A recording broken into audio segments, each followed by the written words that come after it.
আসসালামু আলাইকুম প্রিয় পঞ্চম শ্রেণীর শিক্ষার্থী বৃন্দরা, তোমরা সবাই কেমন আছো? আশা করি ভালো আছো। আমি মোহাম্মদ রেজওয়ান হোসেন। আজকে এই পর্বে তোমাদের বইয়ের 6 পৃষ্ঠার 3 নম্বর অনুশীলনী 1 এর 3 নম্বর প্রশ্নের সমাধান করে দেখাবো। সহজ পদ্ধতিতে গুণ করো। তো শিক্ষার্থী বৃন্দরা, যারা আমার এই ভিডিওটি প্রথম দেখতেছো তারা অবশ্যই আমার এই চ্যানেলটিতে সাবস্ক্রাইব করবে, এবং যারা ফেসবুক পেজে দেখতে চাও তাহলে ফেসবুক ফলোয়ার পেজে রেজওয়ান লার্নিং সেন্টার এই পেজে একটি করে ফলো দিয়ে সঙ্গে থাকো। তো সহজ পদ্ধতিতে গুণ করো, এটি তোমাদেরকে আজকে আমি সমাধান করে দেখাবো। সহজ পদ্ধতিতে গুণ করতে হলে দেখো প্রথমটা কি করতে হবে, এখানে তোমাদের ভাবতে হবে কতর সাথে কত গুণ। যেমন দেখো এখানে 999 সাথে কত গুণ করতে হবে? 45। এটা সহজ পদ্ধতিতে গুণ করতে হবে। তাহলে 999, এই 999 এর কাছাকাছি কোন সংখ্যা আছে? যেমন দেখো আমি যদি এখানে 1000 কি লিখি, 999 এর পরের সংখ্যাটি হচ্ছে কত? 1000। এই 1000 থেকে আমি যদি 1 বিয়োগ করি তাহলে কত হয়? 999 হয়। তাহলে দেখো আমরা এই কাজটি করব। এখানে কিভাবে দেখো 999 আছে, 999টাকে আমি 1000 থেকে 1 বিয়োগ করব, গুণন যা আছে তাই 45। ঠিক আছে? তাহলে দেখো 1000 থেকে যদি আমি 1 বিয়োগ করি তাহলে কত হবে? 999 হবে, এবং গুণ চিহ্ন দেওয়া আছে 45 যা আছে তাই। দেখো তোমরা জানো যে বন্ধনীর ভিতরে এই 1000 এর সাথে 45 একবার গুণ করব, মাঝখানে বিয়োগ চিহ্ন দিয়ে 1 এর সাথে 45 একবার গুণ করব। দেখো কিভাবে 1000 গুণন হচ্ছে গুণ 45 বিয়োগ 1 গুণন 45। এরপরে দেখো 1000 এর সাথে 45 গুণ করব, বিয়োগ দিয়ে 45 এর সাথে 1 গুণ করব। কিভাবে দেখো আমি একটু তোমাদের সহজ টেকনিকে গুণটা করা শেখাই। সেটা হচ্ছে 45 এর সাথে 1 গুণ করব, 45 একে 45, এবং যে কয়টা শূন্য থাকবে সেই কয়টা শূন্য বসে দেব। সহজেই গুণটা হয়ে গেল। আর যদি কারো বুঝতে অসুবিধা হয় তাহলে এখানে আবার করতে হবে, উপরে 1000 দিয়ে 45 নিচে গুণ করে দেখব, তাহলে উত্তরটা এটাই আসবে। আমি একবারে হলো কি 45 এর সাথে 1 গুণ করলে 45 একে 45 আর 3টি শূন্য দিয়ে দিলাম।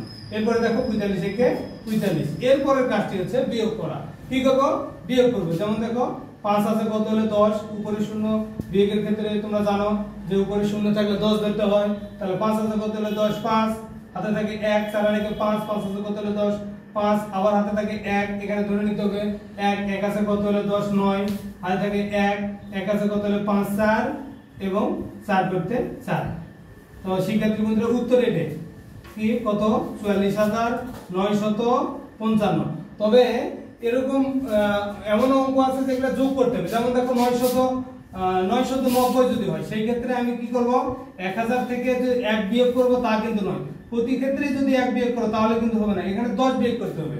তাহলে 10 বিয়োগ করলে কত হচ্ছে? 999 হচ্ছে। তাহলে এখানে যদি থাকতো 35 কথার কথা, তাহলে আমি কি করতাম? এখানে বিয়োগ 10 গুণন হচ্ছে 35 দিতাম। ঠিক আছে? তাহলে এখানে 1000 গুণন হচ্ছে 35 বিয়োগ 10 গুণন 35। তাহলে সর্বক্ষেত্রে যে 1 বিয়োগ করতে হবে তা নয়, তোমাদের ভাবতে হবে যে এটা কত, মানে কার কাছাকাছি 1000 থেকে কত বিয়োগ করতে হবে। অনেক সময় এরকম থাকতে পারে। দেখো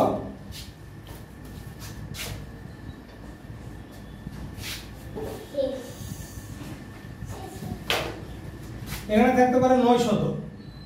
সেই ক্ষেত্রে আমি কি করব? ধরো 900 গুণন 23, তাহলে কি করব আমি? তাহলে এখানে অবশ্যই আমি এই 1000 বিয়োগ হচ্ছে 100 দিব। বিয়োগ কত দিব? 100 গুণন হচ্ছে 23। এরপরে 1000 গুণন 23 বিয়োগ 100 গুণন 23। ঠিক আছে? এরপরে দেখো 23 দিয়ে 1 গুণ করলে 23 একে 23 আর 3টি শূন্য বসে দিব, বিয়োগ এই যে বিয়োগ চিহ্ন এখানে দিলাম, আবার 23 একে 23 আবার 2টি শূন্য দিলাম, তার মানে 23000 এবং 2300। দেখো প্রথমে 0 0 মিলে 0 0 0 মিলে কি দিব? 0। এরপরে 3 আছে, কত হলো 7 হাতে থাকে 1, 2 রেখে 3 3 মিলে গেলে 0 এবং 2 করতে 2, উত্তরটা পেয়ে গেলাম। ঠিক আছে? এরপরে দেখো আবার কিছু আছে কি যোগ করতে হবে, কিছু আছে কি যোগ করতে হবে। যেমন দেখো 101 গুণন হচ্ছে 23, 101 গুণন 23। তাহলে এটি কি করব? দেখো 101, এটি যদি আমি 100 থেকে 1 বিয়োগ করি তাহলে তো কমে আসবে, 99 হবে। সুতরাং এখানে যোগ করতে হবে, কি যোগ করতে হবে 100 যোগ 1 তাহলে কত হলো 101 হলো, গুণন হচ্ছে 23। এরপরে দেখো ওই পূর্বের নিয়মে 100 এর সাথেও 23 গুণ করব, 1 এর সাথেও 23 গুণ করব, কিন্তু মাঝখানে কি দিব যোগ চিহ্ন দিব। 100 গুণন হচ্ছে 23 যোগ 1 গুণন 23, ঠিক আছে। এরপরে দেখো 23 একে 23 শূন্য দুটি দিব যোগ 23 একে 23। এখন এর পূর্বের অঙ্কগুলোতে কি করলাম বিয়োগ করলাম, এবার যোগ করব।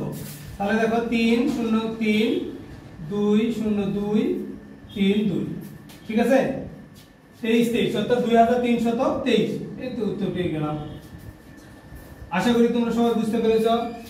যদি আমার কারো এই অঙ্কতে সমস্যা হয় বা বুঝতে অসুবিধা হয় তাহলে অবশ্যই কমেন্ট বক্সে কমেন্ট করে জানাবেন।